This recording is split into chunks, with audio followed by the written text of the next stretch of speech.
శ్రీగురుభ్యో నమః.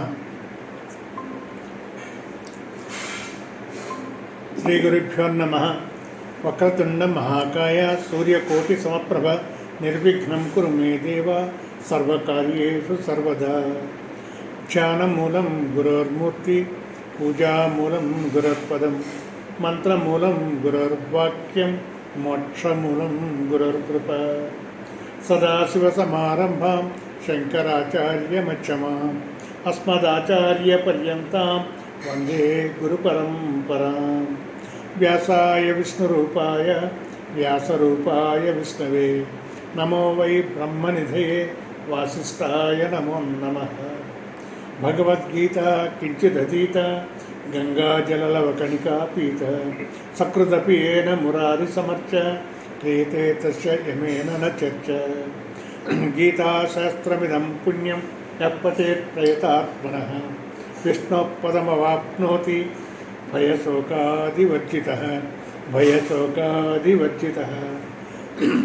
భగవాన్ శ్రీ శ్రీ శ్రీ సత్యసాయిబాబా వారి కృపా కటాక్ష వీక్షణముల వల్ల మా గురుదేవులు ప్రాస్మరణీయులు పూజ్యులు అయినటువంటి పరమార్థానంద స్వామి వారి యొక్క ఆశీస్సుల వలన మా గురువులు కస్తూరి రాఘవరావు గారు, వారి సతీమణి రాజ్యశ్రీ గారుల బోధనల వలన, నా సంస్కృత అధ్యాపకులు డాక్టర్ వరలక్ష్మి గారు, డాక్టర్ సుబ్రహ్మణ్యం గారుల సంస్కృత బోధన వల్ల నేను సంస్కృతం గురించి భగవద్గీత గురించి 4 మాటలు మీతో పంచుకోవడానికి మీ ముందుకు వచ్చాను.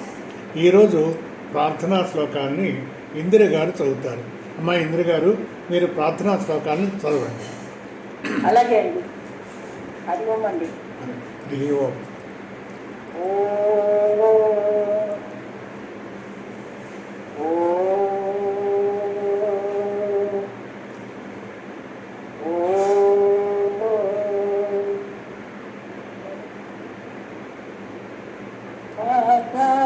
प्रतिबोधितां भगवता नारायणेन स्वयं व्यासेन ग्रथितां पुराणमुनिना मध्ये महाभारतम् अद्वैतामृतवर्षिणी भगवती अष्टादशाध्यायिनी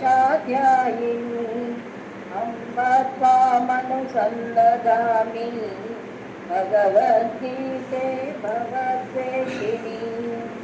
नमोऽस्तु ते व्यासविशालबुद्धे उल्लारविन्दायतपत्रनेत्र येन त्वया भारततैलपूर्णः प्रज्वालितो ज्ञानमयप्रदीपः प्रपन्नपारिजाताय तोत्रवैत्रैकपाणये ज्ञानमुद्राय कृष्णाय गीतामृतदुहे नमः. वसुदेवसुतं देवं कंसचाणूरमर्दनं देवकी परमानन्दं कृष्णं वन्दे जगद्गुरुं. भीष्मद्रोणतथा जयद्रथजला गान्धारनीलोत्पला शल्यग्राहवती कृपेण वहनी कर्णेन वेलाकुला. अश्वत्थामविकर्णघोरमकरा दुर्योधनावर्तिनी सोत्तीर्णा खलु पाण्डवैरणनदी वैवर्तकः केशवः. आराशर्यवचः सरोजममलम् दीपार्थगन्धोत्कटं नानाख्यानककेसरं हरिकथा सम्बोधनाबोधितं लोके सज्जन षट्पदै अहरः देदीयमानं मुदा. भूयाद्भारतपङ्कजं कलिमला तद्वंसिनं सेयसि.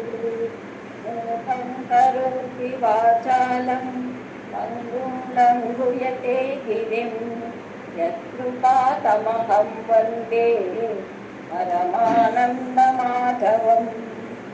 सर्वोपनिषदो गावो गोता गोपालनन्दना आतो वत्ससुधीर्भोक्ता तीर्थं गीतामृतं महत् यं ब्रह्मा वरुणेन्द्ररुद्रमरुतः स्तुवन्ति दिव्यैस्तवैः वेदैः साङ्गपदक्रमोपनिषदैः गायन्ति यं सामगा ज्ञानावस्थिततद्गतेन मनसा पश्यन्ति यं योगिनो यस्यान्तं न विदुर्सुरासुरगणा देवाय तस्मै नमः.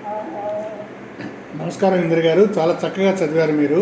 ఇప్పుడు మనం మనం ఈరోజు 67వ క్లాసులోకి ప్రవేశిస్తున్నాం. మన జీవితాన్ని ప్రభావితం చేసేవి 3 అంశాలు ఉంటాయి అని మనం కిందటి క్లాసులో చెప్పుకున్నాం. ఏమిటా 3 అంశాలు?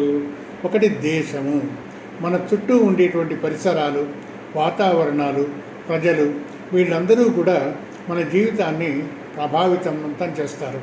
మనం విష్ణు శర్మ గారు రచించినటువంటి పంచతంత్ర కథల్లో చదువుతాం. ఒక పులిపిల్ల మేకల పిల్లలతో కలిసి పెరిగితే అది కూడా మేకపిల్లలా తయారైపోతుంది. ఒక పులిని చూసి అది భయపడుతుంది. ఇదంతా ఎందువల్ల జరిగింది అంటే ఆ వాతావరణం యొక్క ప్రభావం వల్ల జరిగింది. అలాగే రెండవది కాలం పరుగులు పెడుతూ ఉంటుంది. కాలాన్ని ఎవరూ ఆపలేరు, కాలగమనాన్ని ఎవరూ ఆపలేరు. అయితే ఈ కాలం మన జీవితాల్లో ప్రభావాన్ని చూపిస్తూ ఉంటుంది. అప్పటి వరకు నిక్కర్లు వేసుకునేవాడు కొంతకాలం తర్వాత ప్యాంట్లు వేసుకోవడం మొదలు పెడతాడు. అతనికి శరీరంలో మార్పులు వస్తాయి. చుట్టూ రాలిపోతూ ఉంటుంది, తెల్లబడుతూ ఉంటుంది, పళ్ళు రాలిపోతూ ఉంటాయి. ఇవన్నీ కూడా అతని కాలం ప్రకారం అతని శరీరంలో వచ్చేటువంటి మార్పులు. మూడవది మనం చెప్పుకున్నాం ప్రారబ్ధం. ఈ ప్రారబ్ధం అంటే ఏమిటి, దీని గురించి మనం కొంచెం వివరంగా చెప్పుకోవాలి అనేటువంటి భావం నాకు 2 కారణాల వల్ల వచ్చింది. ఒక కారణం ఏంటంటే మేము భగవద్గీతను చదువుకోవడానికి మొదలుపెట్టినప్పుడు కర్మయోగంతో మొదలుపెట్టాం.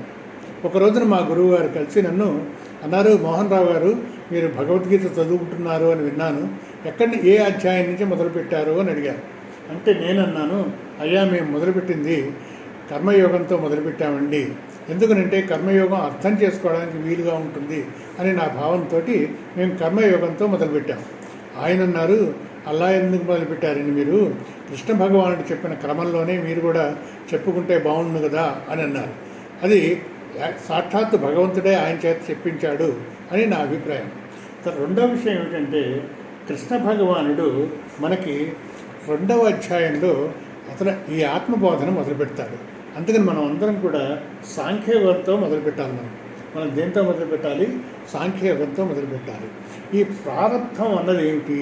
అసలు ప్రారబ్ధం అంటే ఏమిటంటే ఒకే వ్యక్తి, మనం దేశం కాలం ఒకటే ఉన్నప్పటికీ కూడా, ఒకే ఇంట్లో ఉన్నప్పటికీ కూడా, ఒకే వయస్కులైనా కూడా ఒకళ్ళు చాలా హుషారుగా ఉంటారు, ఒకళ్ళు అంత హుషారుగా ఉండరు, ఏదో చాలా పెద్దవాళ్ళు అయిపోయాయన్నట్టు భావం వస్తుంది. అలాగే ఒకే స్కూల్లో ఒకే గురువుల దగ్గర చదువుకున్న వాళ్ళు కూడా ఒకళ్ళు ఒక్కో తీరులో ఉంటారు. ఒకళ్ళు చాలా ఉన్నత స్థితిలో ఉంటారు, కొంతమంది మధ్య స్థితిలో ఉంటారు, కొందరు సామాన్య స్థితిలో ఉంటారు.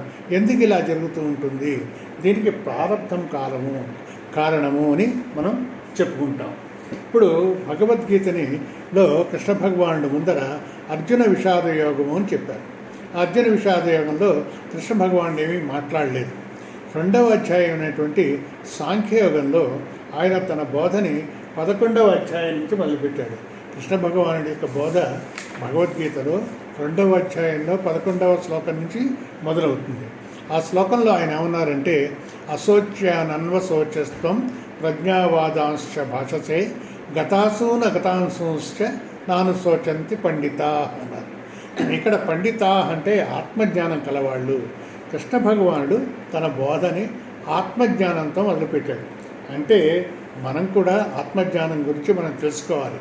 యథార్థానికి ఆయన 2వ అధ్యాయంలో 12 నుంచి 25వ శ్లోకం వరకు కేవలం ఆత్మబోధనే చేశాడు ఆయన. ఈ భాగం ఉపనిషత్తుల్లోంచి స్వీకరించబడింది.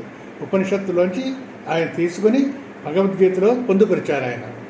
ఈ 12 నుంచి 25 వరకు ఉన్నటువంటి శ్లోకాలు ఏవైతే ఉన్నాయో అదే పునాది. ఆ పునాది మీదే ఈ భగవద్గీత అనేటువంటి భవనం లేపబడింది. మనందరికీ ఒక అపోహ ఉంది. ఏమిటా అపోహ?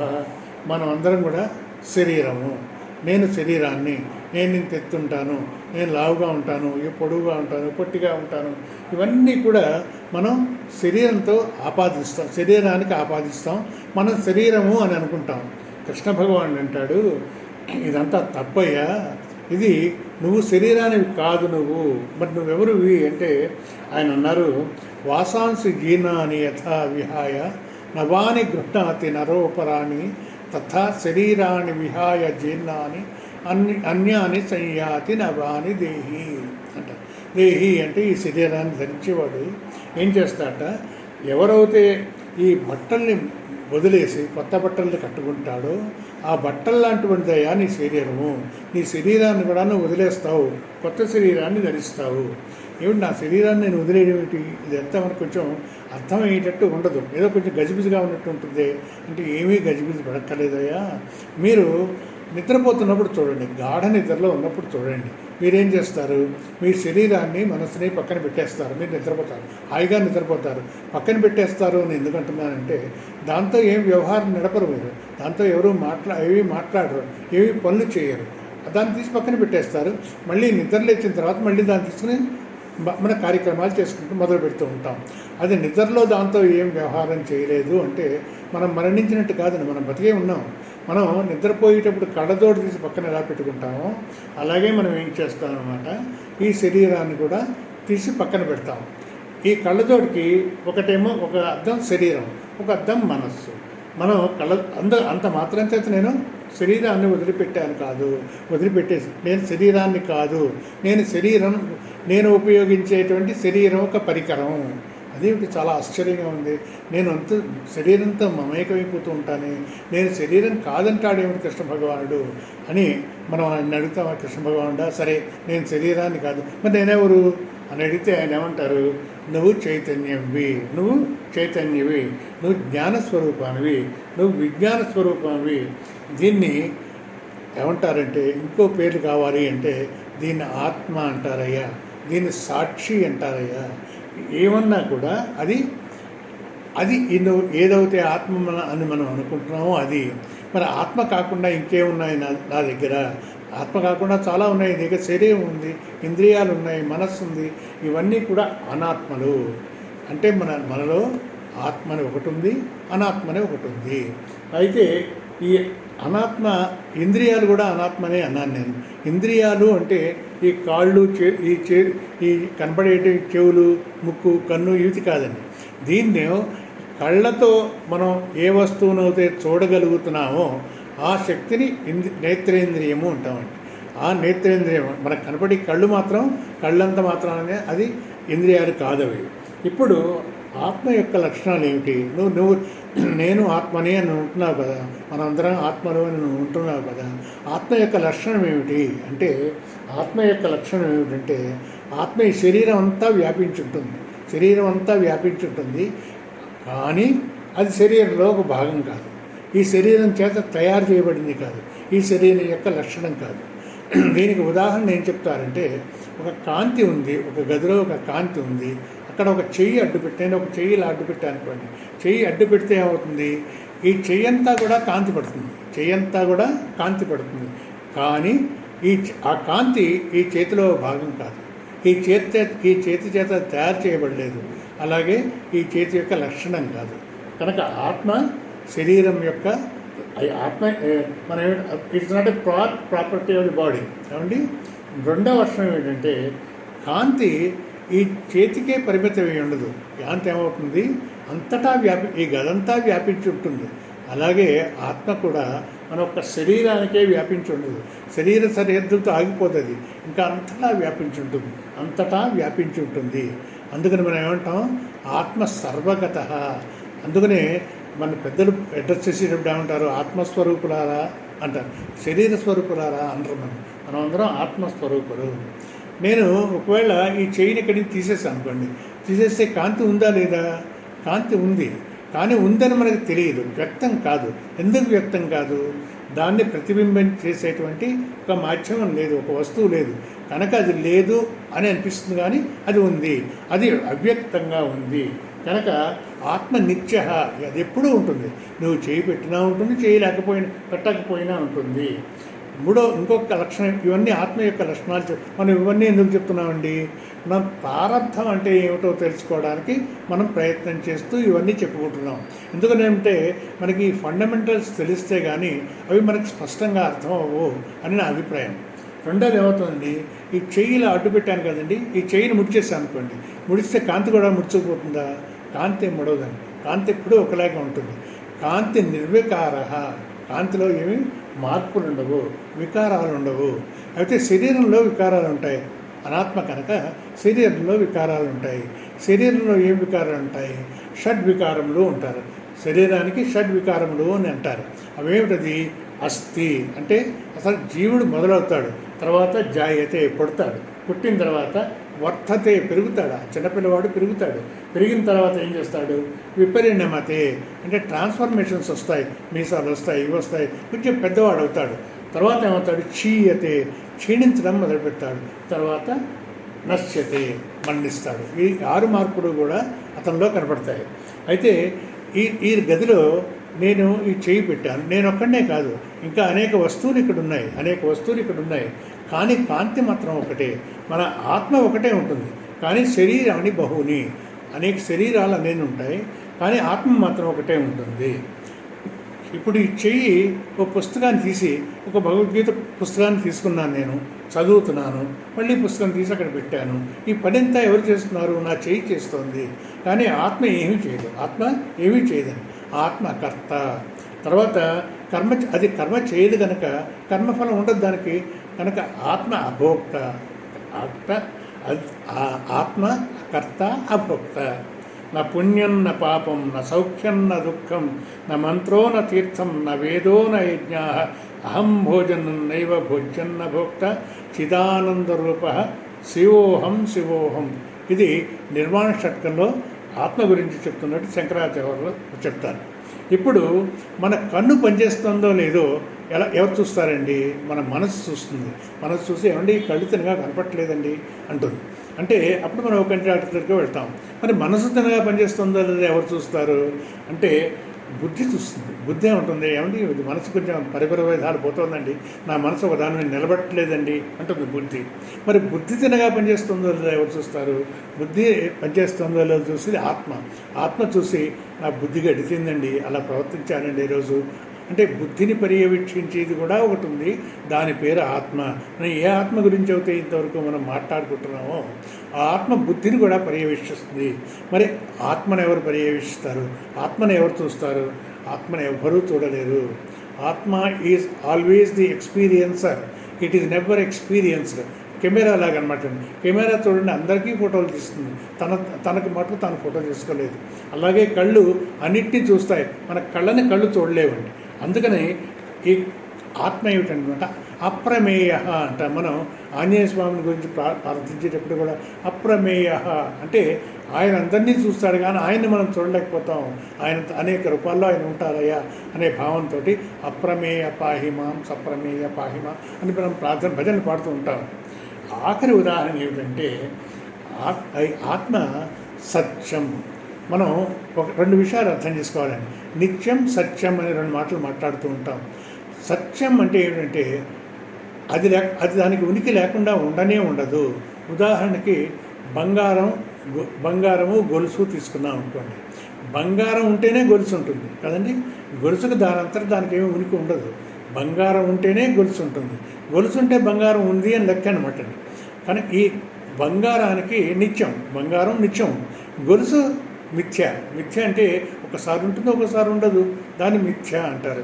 ఇక్కడ మనం ఏ ఆత్మ గురించి మనం మాట్లాడుకుంటున్నామో ఆత్మ ఎప్పుడూ ఉండేదయ్యా, అది నిత్యం. కనుక ఈ ఆత్మ 2వ అధ్యాయంలో 16వ శ్లోకంలో నాసతో విద్యతే భావ నా భావో విద్యతే సతః ఉభయోరపి దృష్టవంతః త్వనయోత్పస్తదర్శిభిః అని కృష్ణ భగవానుడు చెప్తాడు.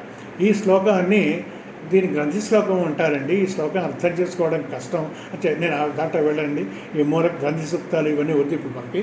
ఇప్పుడు మనకి ఈ ఆత్మ ఇలా బాగానే ఉందయ్యా, ఈ ఆత్మను గురించి ఎలా తెలుసుకోవాలి, అసలు ఆత్మ గురించి, ఆత్మకి మార్పులు లేవు తెలియవు అంటే ఏమైపోతుంది, మనకి మృత్యుభయం ఉండదు. మనం శరీరం కాదు, శరీరం పోతే శరీరం పోతుంది, మనమైతే పోము, మనం అసలు శరీరమే కాదు అని ఎప్పుడైతే భావం మనలో దృఢపడిందో అప్పుడు మనకి మృత్యుభయం పోతుంది. ఆత్మస్వరూపాన్ని తెలుసుకోవాలి. తెలుసుకుని నేను ఆత్మని, మనం ఏ స్వరూపాలు అవుతాయి మనం చెప్పుకున్నామో, ఏ లక్షణాలు ఎంతవరకు మనం చెప్పుకున్నామో అవి నేనే అని మనకు దృఢంగా భావం మనకు కలగాలి. దాన్నే మోక్షం అంటారు. మోక్షం అంటే వేరే ఏమీ లేదండి. అయితే దీన్ని తెలుసుకోవడం చాలా కష్టం. దీనికి ఆత్మజ్ఞానం శాశ్వత పరిష్కారం. ఆత్మజ్ఞానం కలిగిన తర్వాత ఇప్పుడు మహానుభావులు మనం చూస్తాం కదండి, ఈ పీఠాధిపతులు, రమణ మహర్షి, వీళ్ళందరూ కూడా ఆత్మజ్ఞానులు. వాళ్ళందరూ ఇప్పుడు దీన్ని అర్థం చేసుకోవడం కష్టం. ఈ శ్లోకాలు నేను చదవనండి. ఆశ్చర్యవత్ పశ్యతి కశ్చిదేనం నీ కృష్ణ భగవానుడు నేను చెప్పిన 12 నుంచి 25 వరకు చెప్పే శ్లోకాల్లో ఇవన్నీ ఆయన చెప్తారు. ఇప్పుడు ఆత్మజ్ఞానం తెలుసుకున్నట్లయితే మోక్షం వస్తుందంటే ఇక మన బాహ్య ప్రపంచం ఎలా ప్రవర్తించినా కానీ మనలో మార్పు ఉండదండి. మనం అయితే ఎప్పుడు ప్రశాంతంగానే ఉంటాము.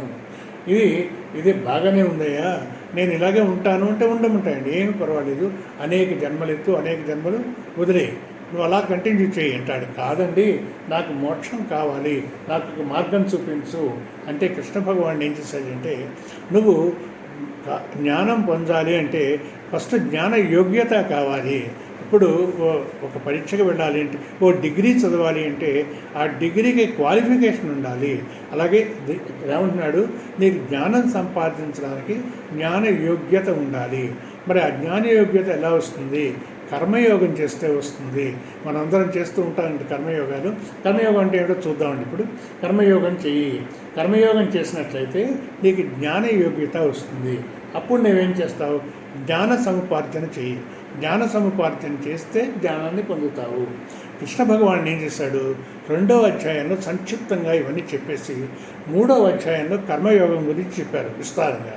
అలాగే 4, 5 అధ్యాయంలో జ్ఞానం గురించి చెప్పారు. ఇప్పుడు కర్మయోగం అంటే ఏమిటో చూద్దామండి. కర్మయోగం అంటే సరైన కర్మ, సరైన దృక్పథం, సరైన కర్మలు చేయాలి. అవి సరైన దృక్పథంతో చేయాలి. సరైన కర్మ అంటే ఏమిటి? అది అందరికీ అందరికీ సాత్వికమైన కర్మ వల్ల అనేక మంది ప్రయోజనం పొందుతారు. మనం అన్నదానాలు ఇవి చేస్తుంటాం చూడండి, అవి అన్నీ సాత్విక కర్మలు. వీటి వల్ల అనేక మంది ప్రయోజనాన్ని పొందుతూ ఉంటారు. రెండవది పంచమహాయజ్ఞాల గురించి మనం విస్తారంగా చదువుకున్నాం మనం కర్మయోగం చదివినప్పుడు. ఈ 2 చేయాలి. చేసినప్పుడు మన దృక్పథం ఎలా ఉండాలంటే ఈశ్వర అర్పణ బుద్ధితో చేయాలి. నేను ఇది ఈశ్వరుడికి అర్పిస్తున్నాను, ఈశ్వరుడికి అర్పిస్తున్నాను. ఈవెన్ భోజనం చేసేటప్పుడు కూడా నాలో ఉన్నటువంటి వైశ్వానరాగ్నికి నేను అర్పిస్తున్నాను, ఆ అగ్నికి నేను అర్పిస్తున్నాను అనే భావంతో మనం పనులు చేయాలి. దాన్ని కర్మయోగము అంటారు. కర్మయోగం చేస్తే ఏమవుతుందంటే చిత్తశుద్ధి వస్తుంది, కల్మషాలు పోతాయి. మరి కర్మఫలాన్ని ఎలా స్వీకరించాలి? కర్మఫలాన్ని ఈశ్వర ప్రసాద బుద్ధితో స్వీకరించాలి. ఈశ్వరుడు నాకు ఇది ప్రసాదంగా ఇచ్చాడు. ఇప్పుడు దాని మీద మనకి ఇంకా తేడా పాడాలు ఏముండవండి. ఇప్పుడు మనం తిరుపతి వెళ్ళిన తర్వాత ఆయనకి మనకు ప్రసాదం ఇచ్చారనుకోండి, అయ్యో ఇది ఇస్తే బాగున్నాయి, అది ఇస్తే బాగున్నాయి అనే భావన మనకి ఉండదు. ఇది కర్మయోగం యొక్క లక్షణం. కర్మయోగం చేసినట్లయితే జ్ఞానయోగ్యతకి ప్రాప్తి వస్తుంది. మనకి కర్మయోగం తిన్నగా మోక్షాన్ని ఇవ్వదు. కర్మయోగం చేసి జ్ఞానయోగ్యత ప్రాప్తిని పొంది జ్ఞానాన్ని పొందితే అప్పుడే మనకి మోక్షాన్ని ఇస్తుంది. ఇప్పుడు మనం చదువుకునేది 5వ అధ్యాయం చదువుకుంటున్నాం మనం. ఇప్పుడు ఇంకా వివరాల్లోకి ఇప్పుడు వెళ్ళొద్దండి, మనం మెల్లిమెల్లిగా తర్వాత వెళ్దాం. ఇప్పుడు అసలు మనిషి జన్మను ఎందుకు ఎత్తుతాడు? మనిషి జన్మను ఎందుకు ఎత్తుతాడంటే అండి, శాస్త్రం చెప్తుంది అజ్ఞానం వల్ల జన్మ ఎత్తుతాడు. ఇప్పుడు అజ్ఞానం వల్ల జన్మెత్తడం ఏమిటి అంటే, మనిషి ఏమనుకుంటాడు, నేను కర్మలు చేస్తున్నాను అనుకుంటాడు. అతనేం కర్మలు చేయట్లేదండి. అతను చేసేది, అతని శరీరం చేస్తుంది కర్మలు. అతను శరీరం విడిగా చూడడం నేర్చుకుంటే ఏమవుతుందండి, అతనైనటువంటి ఆత్మ ఏ కర్మలు చేయట్లేదు కనుక ఆత్మకేమి ఈ పుణ్యపాపాలే ఉండవు. ఇతను నేను శరీరాన్ని అని అనుకుంటున్నాడు కనుక ఇతనికి ఏం చేస్తాడు, కర్తగా అనేక కర్మలు చేస్తూ ఉంటాడు, వాటి కర్మఫలాలు పొందుతూ ఉంటాడు. ఇవన్నీ కూడా మనం పునరపి మరణం పునరపి జననం, ఈ కర్మల్ని మళ్ళీ వాటిని క్షయం చేసుకోవడం, మళ్ళీ పుట్టడం, మళ్ళీ పెరగడం, మళ్ళీ పుట్టడం, మళ్ళీ పెరగడం. ఈ మానవుడు తన జీవితాన్ని, తన శరీరాన్ని పంచభూతాల నుంచి పొందుతాడు. అందుకని దాన్ని పాంచభౌతిక దేహము అంటారు. కానీ భగవంతుడు అలా పొందడండి. భగవంతుడు మాయ నుంచి పొందుతాడు. అందుకనే అతన్ని మాయిక శరీరము అంటారు. మన మానవ శరీరాలకి 9 నెలల కడుపులో ఉండాలని, 2 కాళ్ళు ఉండాలని, 2 చేతులు ఉండాలని, ఇలా నియమాలు ఉంటాయి. కానీ భగవంతుడి శరీరానికి అలా ఉండదండి. నరసింహావతారం చూడండి, మానవుడా జంతువా ఏమీ లేవక్కర్లేదండి. ఆ పరిస్థితిని బట్టి ఎక్కడ పుట్టాలంటే అక్కడ, ఏ స్థితిలో పుట్టాలంటే ఆ స్థితిలో పుట్టేటువంటి శక్తి భగవంతుడికి ఉంటుంది. కానీ మనం మాత్రం ఏం చేస్తామంటే మనకి మన పద్ధతి ప్రకారం మనం పుడతాం. పుట్టిన తర్వాత ఏం చేస్తాం, కొన్ని కర్మలు చేస్తూ ఉంటాం. ఎప్పుడైతే మనం కర్మలు చేశామో ఆ కర్మల యొక్క ఫలాలు వస్తాయి. ఈ కర్మ ఫలాలని మళ్ళీ మనం అనుభవించాలి కదండి. ఎవరినైనా మనం హాని చేసామని, ఎవరికైనా హాని చేస్తే మనకి పాపకర్మ వస్తుంది. ఆ పాపకర్మని మనం మళ్ళీ అనుభవించాలి కదా. అందుకని ఇదేం చేస్తామంటే మనం ఒక జన్మలో చేసుకున్నటువంటి కర్మఫలాలన్నీ కూడా ఒక చోటకు వెళ్ళి స్టోర్ అవుతాయి. మనం అనేక జన్మల నుంచి మనం ఇలాగ అనేక కర్మలు చేస్తూ ఉంటాం. అనేక కర్మఫలాలను మనం సంపాదించుకుని ఉంటాం. వీటన్నిటి ఒక పెద్ద పోగులా ఉంటుందండి. ఒక గుట్టలా ఉంటుంది. ఆ గుట్ట పేరు సంచిత కర్మలు. మనందరికీ కూడా సంచిత కర్మలు ఉంటాయి. ఈ సంచిత కర్మల్లోంచి జన్మెత్తేటప్పుడు మనం ఏం చేస్తామంటే ఓ గుప్పెడు కర్మలు తీసుకుని బయటకు జన్మనెత్తుతామని ఒక గుప్పెడు కర్మలు తీసుకొని మనం జన్మనెత్తుతూ ఉంటాం.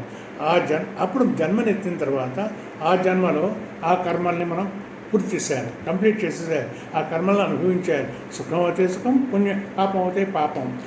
ఇది అనుభవించేటప్పుడు ఏం చేస్తామంటే ఆ జన్మలో ఇంకొన్ని కర్మలు చేస్తూ ఉంటాం మనం. ఆ కర్మలు చేసినప్పుడు వాటికి కూడా కర్మఫలాలు వస్తాయి. వాటిని ఆగామి కర్మఫలములు అంటారు. అంటే మనకి 3 కర్మఫలాలు చెప్తున్నాం మనం. 1 సంచిత కర్మలు, 2 ప్రారబ్ధ కర్మలు, 3 ఆగామి కర్మలు. ఇందాక మనం అనుకున్న చూడండి, ప్రారబ్ధ కర్మల వలన మనుషుల్లో ప్రవర్తనలో తేడా ఉంటుంది అనుకున్నాను. చూసావా? అంటే అదేమన్నమాట, ఆ మనిషి జన్మనెత్తేటప్పుడు ఆయన తన కూడా తీసుకొచ్చినటువంటి ఆ కర్మలు ఉన్నాయి చూసారండి, ఆ కర్మలలో తేడా. ఈ కర్మలు తీసుకురావడం మనకెవరికి ఏమి తెలియదండి. మనం అందరం కూడా ఏమేమి కర్మలు తీసుకొచ్చామో, ఎన్ని కర్మలు తీసుకొచ్చామో మనకు తెలియదు. ఎందుకంటే నిన్న కాక నిన్న కోరే మనకు గుర్తుండదు. ఈ జన్మలో ఎన్ని కర్మలు చేసామో మనకేం గుర్తుంటుంది. అనేక జన్మల నుంచి ఎన్ని కర్మలు చేశామో అసలే గుర్తుండదు. అయితే ఇక్కడ ఒక చిన్న విషయం ఉంటుందండి. మనం అందరం చదివే ఉంటాం, వాసాంశ జీర్ణాన్ని యథా విహాయ నవాని గృహ్ణాతి నరోపరాణి తథా శరీరాన్ని విహాయ జీర్ణాన్ని అన్యాని సంయాతి నవాని దేహి. ఈ శ్లోకం పాత బట్టలు విప్పి కొత్త బట్టలు కట్టుకున్నట్టయ్యా అని మనం చుట్టూకిగా చెప్పేస్తూ ఉంటారు. కానీ అంత స్కూకి కాదండి ఇది. మొదటిది కరెక్టే. వాసాంశ జీర్ణాన్ని యథా విహాయ నవాని గృహ్ణాతి నరోపరాణి. కొత్త బట్టని గృహ్ణాతి అంటే తీసుకుంటాడు. అతను ఏం చేస్తాడు, ఎక్కడికి వెళుతున్నాను నేను అనే దాన్ని ఆధారపడి అతను ఏం చేస్తాడు, బట్టలు మార్చుకునే రూమ్లోకి వెళ్తాడు, తలుపు వేసేసుకుంటాడు. అక్కడ ఏ బట్టలు కావాలో కొత్తగా తీసుకుంటాడు. భజనకు వెళ్తుంటే ఒక రకం బట్టలు వేసుకుంటాడు, అభిషేకానికి వెళ్తే ఇంకో బట్టలు వేసుకుంటాడు, కాలేజీకి వెళ్తే ఒక బట్టలు వేసుకుంటాడు, ఇంటర్వ్యూకి వెళ్తే ఒక బట్టలు వేసుకుంటాడు, ఒక లెక్చర్ ఇవ్వడానికి వెళ్తే ఇంకో బట్టలు వేసుకుంటాడు. నాకు ఏ అకేజానికి కావాల్సినటువంటి ఆ బట్టలను ఆయన తీసుకున్నాతి అంటే తీసుకుంటాడు అని అర్థం అండి. రెండోసారి ఏమవుతుందంటే శరీరాన్ని సంయాతి అన్నాడు కృష్ణ భగవానుడు. సంయాతి అంటే పొందుతాడు అని. ఇక్కడ అతను తీసుకోవడానికి ఏమీ చాయిస్ లేదండి. అతను వెళ్తాడు గదిలోకి, అంటే శరీరాన్ని వదిలిపెట్టేశాడు, మాయమైపోయాడు. అంటే ఆ రూమ్లోకి వెళ్ళిపోయాడు, తలుపు వేసేసుకున్నాడు. తలుపు వేసుకున్న తర్వాత అతను కొత్తగా వేసుకోవాల్సిన బట్టలు ఏవైతే ఉన్నాయో అతను సెలెక్ట్ చేసుకోవడానికి ఏమి ఉండదండి. అతను సంయాతి అంటే అతను పొందుతాడు. అందుకని ఈ కొంచెం సంస్కృతం వస్తే ప్రయోజనం ఏమిటంటే అండి, ఈ శ్లోకాలు మనకి సంపూర్ణంగా అర్థమవుతాయి. అంటే మనం అందరం కూడా జన్మనెత్తి సమయంలో ఆ ప్రారంభ కర్మలు మనకు తగిలించి ఈశ్వరుడు పంపిస్తాడు. అయితే ఆ ప్రారంభ కర్మలు మనకు కనపడవు. ఆ ప్రారంభ కర్మల చీటీ ఉంటుంది చూడండి, ఆ చీటీలో అన్నీ రాసి ఉంటాయి. ఏమి రాసి ఉంటాయి? మనం ఎక్కడ పుడతాం, ఎవరికి పుడతాం, ఎప్పుడు పుడతాం, అలాగే తర్వాత మన జీవితంలో ఏ ఏ సంఘటనలు జరుగుతూ ఉంటాయి, మనకి ఎంతమంది పిల్లలు పుట్టారు, ముందర ఎవరు, తర్వాత ఎవరు, అలాగే ఒక అమ్మాయికి అలా రాసుంటే అటువంటి పిల్లలు పుట్టేటువంటి ప్రారంభకరం ఉన్న అబ్బాయితో వివాహం అవుతుంది. వివాహాలు అవడం అంటే ఎవరు పడితే వాళ్ళకి అలా వివాహాలు అయిపోవండి. వివాహాలు అవడానికి కూడా ఒక పద్ధతి ఉంటుంది. ఈ భగవంతుడు చేసి పని చాలా కష్టమైన పని, కానీ ఆయన సమావర్తి అంటారు. ఆయన ఎక్కడ తప్పు అవుతే ఉండదు, ఆ కంప్యూటర్లో ఎక్కడ తప్పు ఉండదు. ఇప్పుడు మనం జన్మ ఎత్తుతామండి. జన్మ ఎత్తినప్పుడు ఏం చేస్తామంటే మన జీవన ప్రయాణం మొదలవుతుంది. జన్మ ఎత్తగానే మన జీవన ప్రయాణం మొదలవుతుంది. మనం ప్లాట్ఫామ్ మీదకి వచ్చామనుకోండి, రాగానే ఒక ఇద్దరు వస్తారు. ఎవరు? ఆ పరమాత్మ యొక్క భటులు వచ్చి ఏం చేస్తారంటే, అయ్యా వాడు చూసుకుంటాడు మన శరీరం ఉన్నటువంటి ఆ ప్రారంభకం అనే చీటీని చూసుకుని ఇలా రండి, మిమ్మల్ని ఈ పెట్టెలో ఎక్కండి అని పెట్టెలో కూర్చోపెడతారు. కూర్చోపెట్టిన తర్వాత కిటికీ దగ్గర కూర్చోండి మీరు అంటాడు. మళ్ళీ వెళ్ళిపోతారు. వాడు వెళ్ళి ఇంకో ఆయన్ని ఎవరినో తీసుకొస్తుంటే మీరంటారు, ఏమండి మా పేటలోనే ఉంటాయని ఆయన తీసుకురండి, నా పక్కన కూర్చోబెట్టండి అంటారు. నువ్వు ఎలా కాదండి, ఆయన చీటీ వేరుగా ఉందండి అంటారు. ఆయన ఏం చేస్తాడు, ఒక ఎక్స్ప్రెస్ బోగీలో కూర్చోబెడతారు ఆయన్ని. ఇంకొక ఆయన వస్తారు, ఆయన్ని ఎక్స్ప్రెస్ బోగీ కాదు ఏసీకి వచ్చి దాంట్లో బెర్త్ రిజర్వ్డ్ అండి. అలాగే వీళ్ళందరూ రకరకాల పెట్టెల్లో ఉంటారండి. ఎందుకని ఆ చీటీలను బట్టి ఒక్కొక్కళ్ళకి ఏంటంటే కంప్లీట్ ప్యాంట్రీ కార్ ఉన్న ట్రైన్లో కూర్చుంటారండి. వాడు టైంకి ఏం కావాలంటే అక్కడ టిఫిన్ కావాలంటే టిఫిన్, కాఫీ కావాలంటే కాఫీ, అన్ని సదుపాయాలు ఉంటాయండి వాళ్ళకి. ఇంకా కొంచెం పైకి వెళ్తే రాజధాని, వాళ్ళు అడగవలసిన అవసరం కూడా లేదండి. టైంకి భోజనం అక్కడ వచ్చేస్తుంది, పెట్టేస్తారు టేబుల్ మీద, పెట్టేసి వాళ్ళు తినేస్తుంటారు. ఇంకా పోతే వందే భారత్. ఈ ట్రైన్లో అన్నీ వీళ్ళు ప్రయాణం చేస్తూ ఉంటారండి. ప్రయాణం చేస్తుంటే సడన్గా మళ్ళీ వస్తారు ఆ భటులు, ఏమండి మీ స్టేషన్ వచ్చేది దిగిపోండి అంటారు. అదేమిటో దిగిపోవడం ఏమిటయ్యా అంటే, లేదు మీ చీటీ ఉందండి, మీ టికెట్ ఇంతటితో అయిపోయిందండి మీ టికెట్. అదే పెట్టిలో ఒక ఆయన కూర్చుంటూ ఉంటాడు, చాలా మూలుగుతూ ఉంటాడు, చాలా బాధపడుతూ ఉంటాడు. అయ్యా నేను భరించలేకపోతున్నాను అయ్యా, నన్ను దింపేయండి అయ్యా ఈ స్టేషన్ నుంచి అండి. లేదు ఇదండి మీ టికెట్ ఇంకా ఉందండి అంటాడు. అందుకనే కొంతమంది పెద్దవాళ్ళు వెళ్ళిపోదాం అనుకున్న కూడా వెళ్ళలేకపోతారండి, ఎందుకంటే వాళ్ళ టికెట్ ఇంకా ఉంటుందండి. ఈ టికెట్లు మన చేతిలో అవి మనకి తెలియవమ్మని.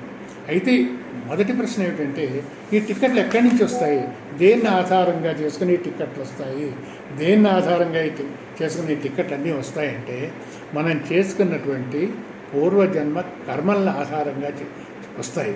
ఒకసారి ఈ టికెట్ వచ్చేసిన తర్వాత, ఒకసారి రైల్లో ఎక్కేసిన తర్వాత మనం దాన్ని మార్చుకోలేమండి. ఎందుకంటే వచ్చేసింది ఆ టికెట్, మనం ఎక్కేసాం.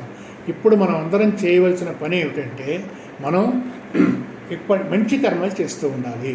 మంచి కర్మలు చేస్తే ఏమవుతుందంటే, మళ్ళీ మనకి టిక్కెట్లు వచ్చినప్పుడు మనకి మంచి టిక్కెట్లు వస్తాయి, మనకి ఏసీ టిక్కెట్లు వస్తాయి.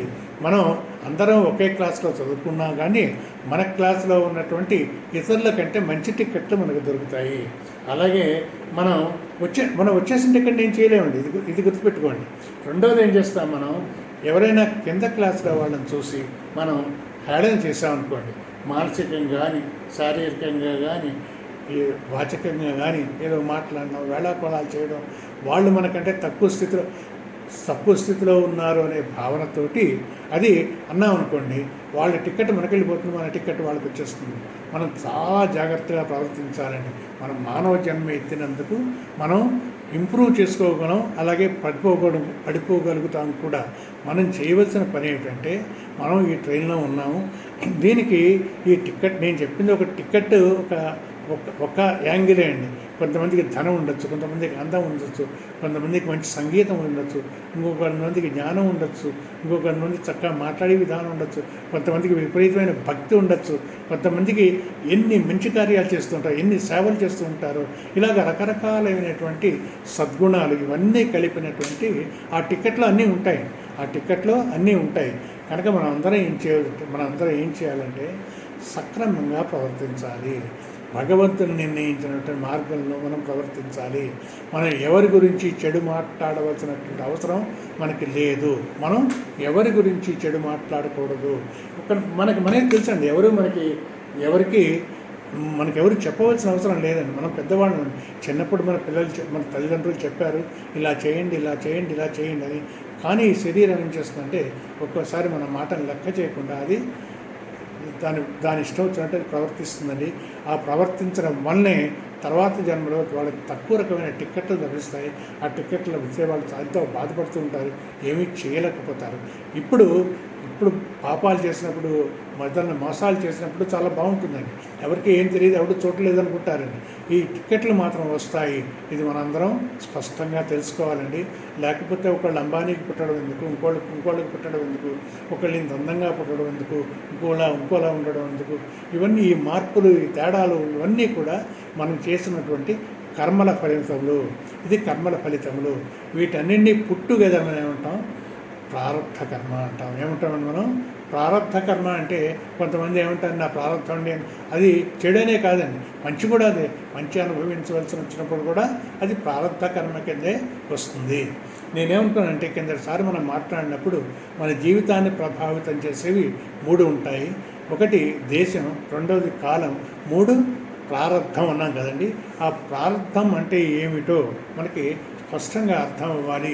ఎందుకనంటే మనం ఏదైనా చదివినప్పుడు టేక్ హోమ్ అంటారండి. మనం దాన్ని బట్టి మనం ఏం సంపాదించాము, ఏం నేర్చుకున్నాము అది మనందరికీ స్పష్టంగా తెలియాలండి. ప్రారబ్ధ కర్మ అనగానే మనకు అర్థం అవ్వాలి. మనం చాలా జాగ్రత్తగా ఉండాలి.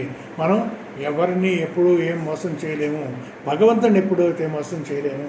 ఆయన దగ్గర ఈ లెక్కలన్నీ పక్కాగా ఉంటాయి. ఆ చీటీ వస్తుందండి, ప్రతి వాళ్ళకి ఆ చీటీ ఉంటుంది. దాంట్లో డేట్ ఆఫ్ బర్త్, అన్నీ ఉంటాయి దాంట్లో.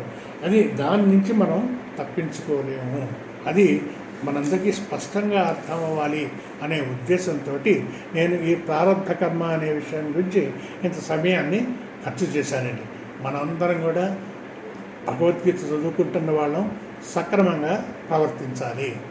అయితే ఒక చిన్న విషయం ఇంకోటి ఏమిటంటే అండి, కృష్ణ భగవానుడు ఏం చెప్తాడంటే, జ్ఞానం కనుక మనం సంపాదించినట్లయితే సంచిత కర్మలన్నీ దగ్ధమైపోతాయి అని చెప్పారు. అలాగే ఆగామి కర్మలు కూడా దగ్ధమైపోతాయి అని చెప్పారు.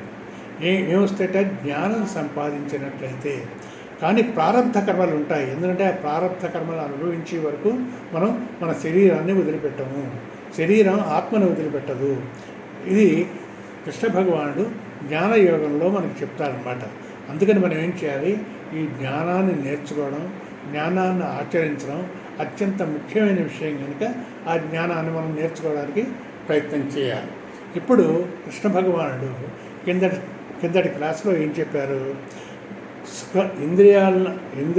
ఇంద్రియార్థాలు కలుసుకోవడం వల్ల వచ్చినటువంటి సుఖములు కేవలం సుఖంలో కాదయ్యా, వాటి వెనకాల దుఃఖాలు కూడా ఉంటాయి అని కిందటి శ్లోకంలో చెప్పారు ఆయన. చెప్పి ఆయన ఏమన్నారు? మీ పూర్ణత్వాన్ని మీరు పెంచుకోండి. రెండోది ఏమన్నారు ఆయన? మీ ఆత్మస్థైర్యాన్ని పెంచుకోండి అన్నారు. ఆత్మస్థైర్యాన్ని పెంచుకోవడం అంటే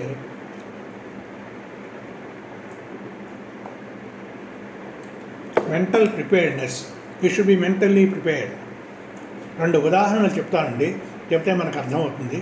ఒకటి ఏమిటంటే, చిన్నపిల్లలు 7-8 ఏళ్ల పిల్లలకి రన్నింగ్ రేస్ పెట్టామనుకోండి. రన్నింగ్ రేస్ పెడితే అది చూడడానికి చాలా ముచ్చటగా ఉంటుందండి. వాళ్ళకేమీ తెలియదు, విజులు కొట్టగానే వాళ్ళు పరిగెత్తాలి అని తెలియదు. కొంతమంది అక్కడే నిలబడిపోతారు, కొంతమంది ఏం చేస్తారు, ఆ విజులు కొట్టకుండానే ముందరే బయలుదేరి వెళ్ళిపోతూ ఉంటారు, కొంచెం అడ్డంగా పరిగెడతారు. ఇవన్నీ చూడడానికి చాలా అందంగా ఉంటాయి, చాలా ఆనందకరంగా ఉంటాయి.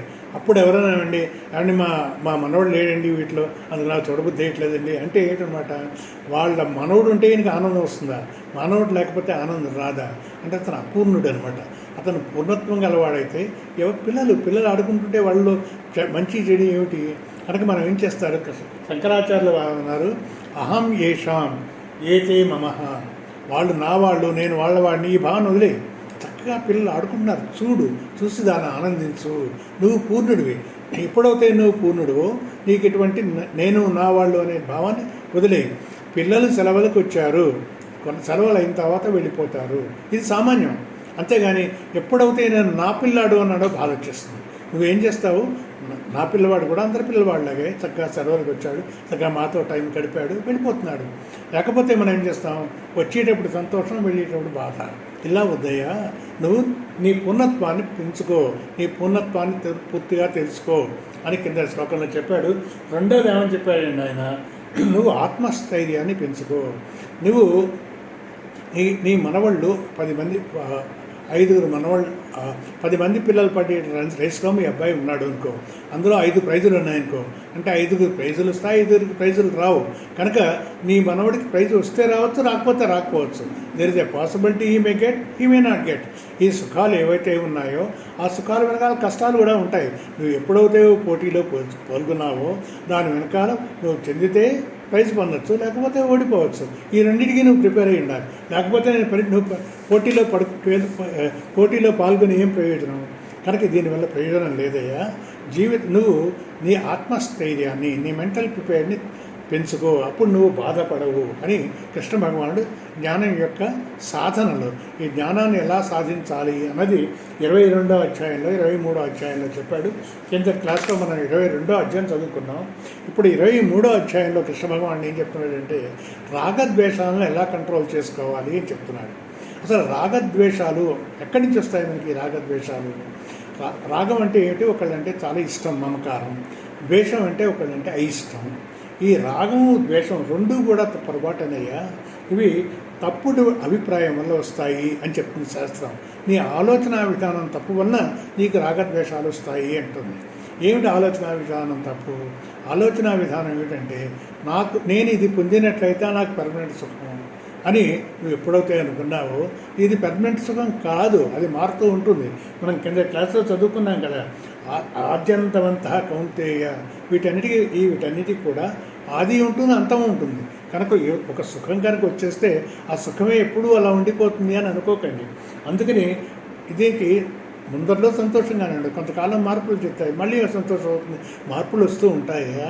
అంతేగాని ఇది పర్మనెంట్గానే సంతోషంగా ఉంటుంది, పర్మనెంట్గా దుఃఖం ఉంటుంది అని నువ్వు అనుకోకు. ఇప్పుడు ఒకే విషయం కొంతమందికి సంతోషంగా ఉంటుంది, కొంతమంది దుఃఖకరంగా ఉంటుంది.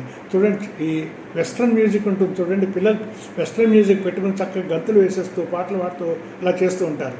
అదే ఇంట్లో ఉన్న పెద్దవాళ్ళకి అది కొంచెం ఆహ్లాదకరంగా ఉండదు. ఇప్పుడు ఈ ఆనందం సంగీతంలో ఉందా, మనుషుల్లో ఉందా?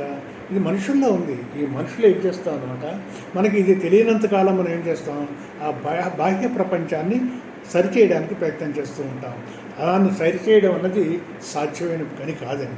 ఒకవేళ నువ్వు దాన్ని సరిచేసినా కానీ అది అలాగే ఉంటుంది అని నమ్మకం ఏం లేదని. అలా ఏమీ నమ్మకం ఉండదు, అది మారుతూ ఉంటుంది. కనుక నువ్వేం చేయాలి? ఈ ఆనందం శాశ్వతం కాదు, అది ఎప్పటికప్పుడు కరిగిపోతూ ఉంటుంది, మారిపోతూ ఉంటుంది అని మనం తెలుసుకోవాలి. కనుక సమస్య ఎక్కడుందంటే ప్రపంచంలో లేదు, సమస్య మనలో ఉంది. మనం ఏం చేస్తున్నాం, ఒక రాగద్వేషములు అనేటువంటి ఒక కళ్ళతోటి పెట్టుకుని చూస్తూ ఉంటాం. చూస్తే ప్రపంచంలో మనకి ఏదైతే ద్వేషభూయిష్టమైందో అది ద్వేషంగా కనపడుతూ ఉంటుంది. మంచిదో నీకు ఏదైతే ఇష్టమో అది చాలా బాగా కనపడుతూ ఉంటుంది. కృష్ణ భగవానుడు ఏం చెప్తున్నాడంటే నువ్వు నీ భావాలను తీసి పక్కన పెట్టి ఈశ్వర సృష్టితో చూడు, భగవంతుడు ఎలా తయారు చేస్తాడో చూడు. ఇప్పుడు సూర్య భగవానుడు ఉన్నాడు, పొద్దున్నే సూర్యోదయం అయింది, అది మంచిగా చెడా? అది మన పెట్టి ఉంటుంది కదండి. ఎవరైతే తొందరగా లేచి పనులు చేసుకుందాం అనుకుంటారో వాళ్ళకి ఆనందకరం, ఎవరైతే కాసేపు పడుకోవాలనుకుంటారో వాళ్ళకి దుఃఖకరం. కనుక భగవంతుడి సృష్టిలో ఇది సుఖం, ఇది దుఃఖం అని ఏమి ఉండదండి. దానికి సుఖము దుఃఖము కలిపేది మనం ఏం చేస్తాం అన్నమాట, దాన్ని కలుపుతాం. అందుకే కృష్ణ భగవానుడు ఏమంటున్నాడు, నీ దృష్టి నుంచి, జీవ దృష్టి నుంచి ఈశ్వర దృష్టికి రా, అప్పుడేమవుతుంది, నీకు ఈ సుఖ దుఃఖాలు ఉండవు. కానీ అయితే అది అంత సులభం కాదండి, ఈశ్వర దృష్టికి వచ్చేయడం అంత సులభం కాదు. అందుకని ఆయన ఏమన్నాడంటే నువ్వు ఒక పని చేయి, మెల్లిగా రా. నువ్వేం చేస్తావు, మెల్లిగా రావడానికి ప్రయత్నం చేస్తూ ఎలా మెల్లిగా రాగలుగుతావు, నీలాంటి రాగద్వేషాలను వదిలేసే, మెల్లిగా వదలడానికి నేర్చుకో. శరీర విమోచనాత్ ప్రాక్, ఎప్పుడు వదిలేయాలి, రేపాయిల నుండి రేపు అది గోడని టైం ఉంది. నీ శరీరాన్ని వదిలిపెట్టి ముందర నేను రాగద్వేషాలని అదుపులో పెట్టుకో. కామ క్రోధోద్భవం వేగం, మీ అందరి దగ్గర పుస్తకాలు ఉన్నాయని నేను అనుకుంటున్నాను. వేగం అంటే దాని తీవ్రత, ఈ కామక్రోధాల యొక్క తీవ్రతను తగ్గించుకుంటూ ఉండు. ఇది పూర్తిగా మానేయట్లేదని కృష్ణ భగవానుడు కూడా తెలుసు. మనందరం ఉప్పు కారం తినేవాళ్ళం, మనకి కామక్రోధాలు వస్తాయి, కానీ వాటిని మనం అదుపులో పెట్టుకోవాలి. అవి మన బానిసలుగా ఉండాలి, అంతేగాని మనం వాటి బానిసలు అయిపోకూడదని. ఎవరైతే ఈ కామక్రోధాలని తన అదుపులో పెట్టుకోగలుగుతాడో అతని కృష్ణ భగవానుడు యుక్త. అతడు యుక్త అంటే హీఈస్ అన్ ఇంటిగ్రేటెడ్ పర్సన్. నువ్వు నీ సంస్థని, నీ కుటుంబాన్ని అదుపులో పెట్టుకుని ముందర నిన్ను నువ్వు అదుపులో పెట్టుకో, నీ కామక్రోధాన్ని నువ్వు అదుపులో పెట్టుకో. అప్పుడే ఏం చేస్తావు, అలా కనుక నువ్వు చేసుకోగలిగినట్లయితే ఆత్మపరంగా నిన్ను నువ్వు అర్థం చేసుకోగలుగుతావు, భావపరంగా నిన్ను నువ్వు అర్థం చేసుకోగలుగుతావు. సయేవ నరహ, ఎవరైతే తన కామక్రోధాలను అదుపులో పెట్టుకుని భావపరంగా ప్రశాంతంగా ఉంటాడో సయేవ, అతనే మనిషి అయ్యా అంటున్నాడు. అంటే మిగతా వాళ్ళు మనుషులు కాదనమాట. నరహవా అంటున్నాడు. అంటే అతను మనిషి లెక్క కాదు. అక్కడ ఏ కుక్క గాడిదో అరిస్తే మనం ఏం బాధపడమండి, ఎందుకంటే దానికి బుద్ధి లేదు కనుక. ఒక మనిషి వచ్చి గట్టిగా అరుస్తున్నాడు అనుకోండి, మనం మాట్లాడుకుంటుంటే ఏదో సత్సంగం అవుతుంటే అప్పుడు అనుకుంటాం వాడు మనిషి అంటాడు. అందుకని కృష్ణ భగవాన్ అన్నాడు ససుఖి, అతను ఆనందంగా ఉండగలుగుతాడు అంటే అంతర్గతంగా ఎదుగగలుగుతాడు. యాక్చువల్గా మన రాగద్వేషాలు వాటన్నిటినీ అదుపులో ఉంచిన తర్వాత మనసు ప్రశాంతంగా ఉంటుంది. మనసు ప్రశాంతంగా ఉంటేనే బుద్ధి పనిచేస్తుందండి. మనం ఎప్పుడైనా ఈ గీత క్లాస్కి వచ్చే ముందర బయట ఎవరితోనే దెబ్బలాడి వచ్చామనుకోండి, దెబ్బలాడి వస్తే ఏమవుతుంది, మనసు కదిలిపోతుంది. మనసు ఎప్పుడైతే కదిలిపోయిందో బుద్ధి సక్రమంగా పనిచేయదండి. మనం క్లాసులో ఏం మాట్లాడుకుంటున్నామో అది విన్నా దానికి అర్థం అవ్వదు. ఒక కొలంలో రాయి విసిరామనుకోండి ఎలా ఉంటుంది, అలా అన్ని చెలాచెరైపోతాయి కదండి, అలా పరిస్థితిలో విడిపోతుంది. అందుకని కృష్ణ భగవాన్ ఏమంటున్నాడు, నీ కామక్రోధాలని అదుపులో పెట్టుకోవయ్యా, నీ కామక్రోధాలని అదుపులో పెట్టుకో. ఆయన 2 సాధనలు చెప్పాడు. మొదటిది ఏమిటి, నీ ఆత్మస్థైర్యాన్ని పెంచుకో, increase your mental capability, mental preparedness. రెండోది ఏమన్నాడు, control your likes and dislikes. ఇవి 2 కూడా జ్ఞాని యొక్క సాధనలు. మనం జ్ఞానాన్ని సంపాదించడంలాగా అని మనం మాట్లాడుకుంటున్నాం కనుక ఈయన ఇప్పుడు సాధనలు చెప్పాడు. మళ్ళీ క్లాస్ నుంచి ఏం చెప్తాడంటే ఆయన ఆ జ్ఞానాన్ని సంపాదించడం వల్ల మనకు వచ్చేటువంటి ప్రయోజనం ఏమిటి అవన్నీ వచ్చే క్లాస్లో చెప్తారు. మిగతావి వచ్చే క్లాస్లో మనం చెప్పుకుందామండి. ఈ క్లాస్లో నేను ప్రారబ్ధ కర్మ గురించి మనకు స్పష్టమైన అవగాహన ఉండాలి. ఈ ప్రారబ్ధ కర్మ మన చేతిలోనే ఉంది, మన ప్రవర్తనని బట్టే వస్తుంది అని మనం స్పష్టంగా తెలుసుకోవాలి. రెండవది ఏంటంటే జ్ఞానాన్ని సంపాదించిన వాళ్ళు ఈ ప్రారబ్ధ కర్మని ఏమీ చేయలేరు, కానీ సంచిత కర్మని, ఆగామి కర్మని దగ్ధం చేయగలుగుతారు అని కృష్ణ భగవానుడు మనకు చెప్పాడు అని మనం తెలుసుకోవాలి. ఆ జ్ఞానకర్మ ఏమిటో మనం స్పష్టంగా తెలుసుకోవాలి. ఇప్పుడు వచ్చే అధ్యాయంలో ఆయన ఆత్మ సంయమ యోగం అంటే కీపింగ్ మైండ్ అండర్ కంట్రోల్, అది 6వ అధ్యాయంలో చెప్తారు. మనం 5వ అధ్యాయం అయిన తర్వాత 6వ అధ్యాయాన్ని చదువుకుందామండి. ఇంతటితో స్వస్తి ప్రజాభ్య పరిపాలమహింతాం న్యాయేన మార్గేణ మహిష గోబ్రాహ్మణేభ్య శుభమస్తు నిత్యం సమస్తలోకాః సుఖినో భవంతు